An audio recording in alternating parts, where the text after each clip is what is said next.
Hello and welcome to this edition of Shelby This Week. Here are some of the stories we have coming up for you. Michigan Governor Gretchen Whitmer made her way to Shelby Township and talked about Michigan's economic state and, of course, the roads. The Michigan presidential primary election is March 10th, and yes, there is still time for you to get your absentee ballot. We have these stories and more on this edition of Shelby This Week.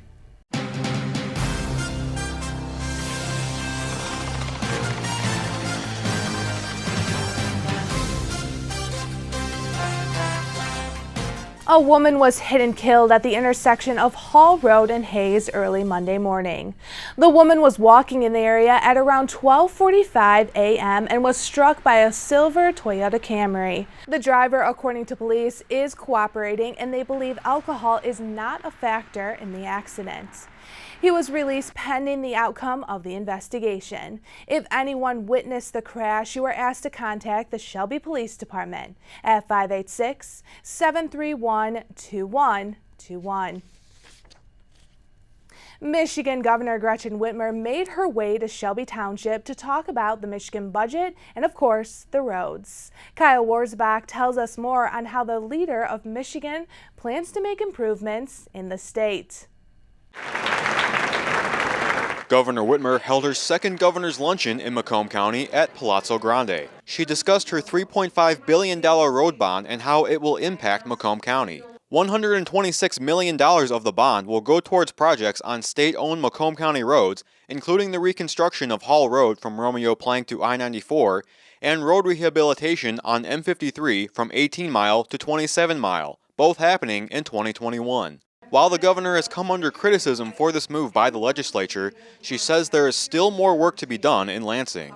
You know what, this is the right thing to do. Ultimately, we need long-term funding, and so people that are concerned about that should be talking to the Republican legislature and telling them to put an alternative on the table and get serious about fixing the damn roads.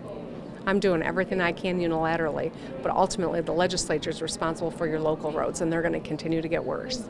Whitmer unveiled her proposed 2021 budget at her State of the State address, which included environmental funding to help combat infrastructure issues from rising lake levels like we've seen on Lake St. Clair. So I put $40 million into local infrastructure resiliency. That's one part.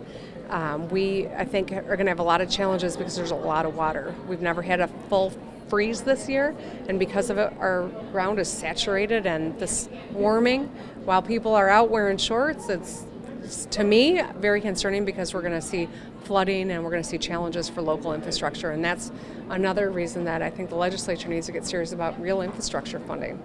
Her budget also increases funding for education, skills training, and health care, which includes $12.3 million to tackle the opioid crisis. Our goal is to cut opioid deaths in half in the next 5 years, and that's an ambitious goal. It's doable, but we have to have focus and resources. On a more local level, several of Macomb County's municipal leaders gathered in one place. The annual Community Leaders Breakfast, featuring some of our local leaders, continued the discussion of Governor Whitmer's road bond. County Executive Mark Hackle supports the governor's decision and says that governments from the county level to the municipal level are competing for funding from the legislature to fix local roads. Everybody agrees there's not enough money, but now the problem is I can't force the legislature to come up with a funding solution. It has to be incumbent upon them to do so. And until they come up with the political courage and the honest discussion with the public, this problem will never get solved from a funding perspective. And it's the legislative responsibility to do that. But Township Supervisor Rick Stathakis and State Representative Doug Wozniak disagree with the road bond. And Wozniak says that the legislature has proposed many funding solutions already. Yeah, we put forth a good number, probably more than a dozen different solutions to the governor. I think she's still stuck on her 45-cent tax, which I don't think is going to go anywhere. I think when we look at the pie that we've got, everybody talks about sharing the pie. We can change the percentages. We can look at how those dollars are spent. We can look at registrations and license fees staying in the counties and improving the roads where they're at, where they actually get used. Well, first of all, 45 cents per gallon or a bond is just not the right way of going about this. There is money in the state level, at the state level, that needs to be used. And just like we do in Shelby Township, they also need to get together and prioritize what they want to fix. While the road bond doesn't impact local roads, the money Shelby Township has saved over the years has allowed over $10 million to be spent on road projects this year, which includes the widening of the highly congested intersection of 23 Mile and Shelby Parkway. It's enough. If you had to give it a grade, it would be enough. $2.5 million is going to get it back up to where it was, which is a C-. The only way we can make that better is if we expand the bridge, and that's a $25 million job, and that's not going to get done anytime soon. Another topic that sparked discussion was the Macomb Schools Enhancement Millage, which would put a $1.9 mil increase on taxpayers to increase local education funding. And our local leaders had differing opinions. Our teachers, yes, if there's more money per child, that's really what we need, and that's the responsibility of the state of Michigan. So yeah, we do need more money, but not an increase in millage. That's not going to do anything. The lack of response on behalf of our legislature to properly fund what's necessary forces locals to figure out, are we going to do some kind of a millage to take it on ourselves? And so this millage, I understand, I get it. We're trying to say, you know what, we care about education in Macomb County. The millage will be up to the voters on March 10th. For Shelby This Week, I'm Kyle Orzabach. The Macomb County Chamber of Commerce held their economic forecast for the county. Experts in the investment world spoke in front of a packed house at Palazzo Grande. Greg Prost, a chief investment officer, spoke on the economy, and he believes it is at a vulnerable state to a possible downward turn. Big believers in keeping a steady asset allocation over time and not trying to move asset allocation based on economic variables. We're professional investors, so we're going to do things a little more aggressively at different times, but for individuals, we feel that steady as she goes is the way to go about it. The auto industry also took front and center, and with the speakers, and many of them believe it will continue to grow and evolve in a very technical aspect. The panel said they expect a continued growing and strong economy for Macomb County, with expected low unemployment and low inflation. The Michigan's presidential primary election is March 10th. If you cannot make it to the election polls, you can vote absentee. The Shelby Township Clerk's Office sent out absentee ballots to residents who made the request. However, there is an opportunity to vote absentee in person. On Saturday, March 7th, the Clerk's Office will be open from 9 a.m. to 5 p.m. Where the voters can come in, again, without giving us any reason why they're requesting a ballot, and they can vote visiting me at clerk's office. Michigan does not have early voting. However, we have absentee voting. So this is what it's going to be. You're going to come in, fill out one of these applications, and we'll give you a ballot on the spot. The very last day voters can request an absentee ballot is Monday, March 9th.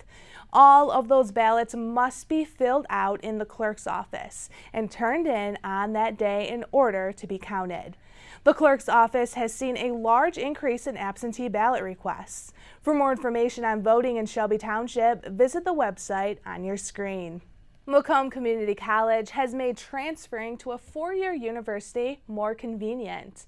A recent agreement with 25 Michigan universities will allow students at Macomb to transfer more credits in the areas of biology, business, criminal justice, and psychology. This will allow for major specific courses to be transferred that are common across all institutions. This allows for students at Macomb to take major classes even before they start looking at a particular university to transfer to. According to the college, a study from the National Student Clearinghouse said 52% of bachelor's degree earners in Michigan were previously enrolled at a community college. Still ahead on Shelby This Week, it's a twist to your typical yoga session. We take you to dog yoga. And the Humane Society of Macomb has a cat who is looking for her perfect family. Stay with us for more Shelby This Week.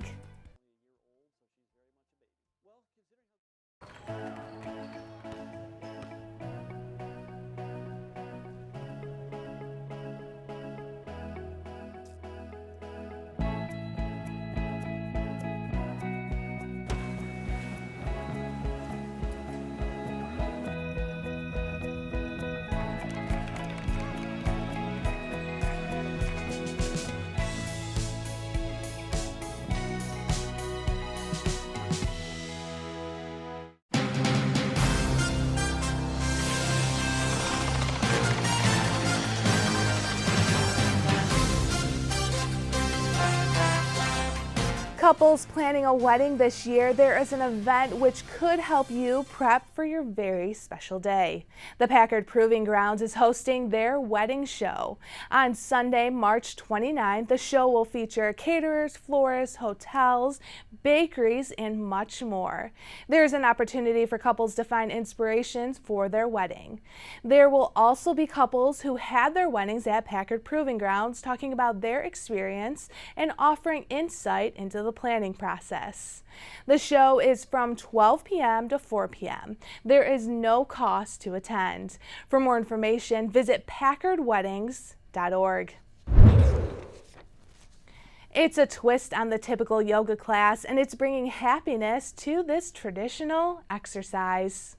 Yoga is it's an event that we put on here at Wagon Tails where yoga lovers come and just do their thing. They do yoga. But as they're doing yoga, they have rescue puppies winding in and out of them as they do their thing. So they're doing a down dog, they're doing their scorpion and their dove poses and everything that they do as they have puppies running about. I think it's starting to become kind of a nationwide thing. I think that this is starting to happen for a lot of people where they're finding that it's a big stress reliever. I don't want to take the credit as being the only organization that's doing such a great thing. I think it's great for people to become mindful like dogs and to have puppies to remind us that maybe things aren't quite so bad. Everyone is coming together for the same purpose.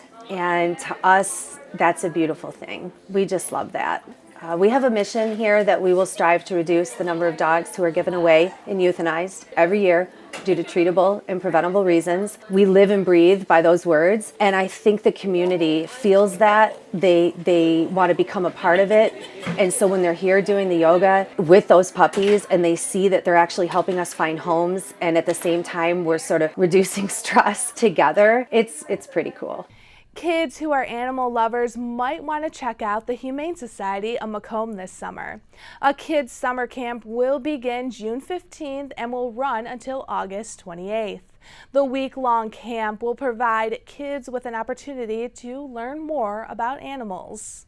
The kids can come in, they'll get to learn about the animals, they'll get to interact with the animals. We're going to be doing things about feeding the animals. We'll have some arts and crafts that are animal related. They'll get to see a lot of the stuff that goes on behind the scenes, some of the barn animals that you don't normally get to see all the time. So it's a really cool thing. It's the very first time the Humane Society will host these camps. The camp runs Monday through Friday from 9 a.m. to 4 p.m. and they are week-long sessions. Parents can register their children online at humanesocietyofmacomb.org. This week, we take you to the Humane Society of Macomb, where a cat named Candace is waiting for people she will call her forever. Candace, and I'm not just saying it, is my favorite cat here right now. And she has been for a while. She's super sweet. She's a year old, little black and white kitty, real slinky. She is just great all around. She's fine with other cats. She could easily warm up to dogs, likes kids. Not a lot of drawbacks with her. And if I didn't mention it already, she's only a year old, so she's very much a baby. Well, considering how good she is with just about everyone and everything, I mean, she'd be like an ideal first pet for a family. If they've never had a pet before, she would certainly fit in. Or if they've got existing pets and are looking to add to it, she'd be good as well, because she's just kind of cool all around. She gets along with the cats, with the dogs, real laid back. She's pretty well adjusted here in the shelter, which is a great sign because the shelter can be a little stressful, but she's adjusted real well here, and I can imagine how well she'll do in a house. Well, the weather's warming up, hopefully soon here in a month or so. We're going to start seeing a lot more kittens here. We're getting into what's called kitten season, so going to be having a lot more kittens here if you're interested. Definitely keep checking back with us, but we always have, older cats here as well. But as the weather warms up, we'll start seeing a lot more just all around. So we encourage people, it's a great time to get out and come visit us once that weather breaks. Coming up next, a lecture series will help people manage their diabetes and teach good nutrition. And we may lose an hour, but we gain sunlight in the evening. We tell you when you need to move your clocks.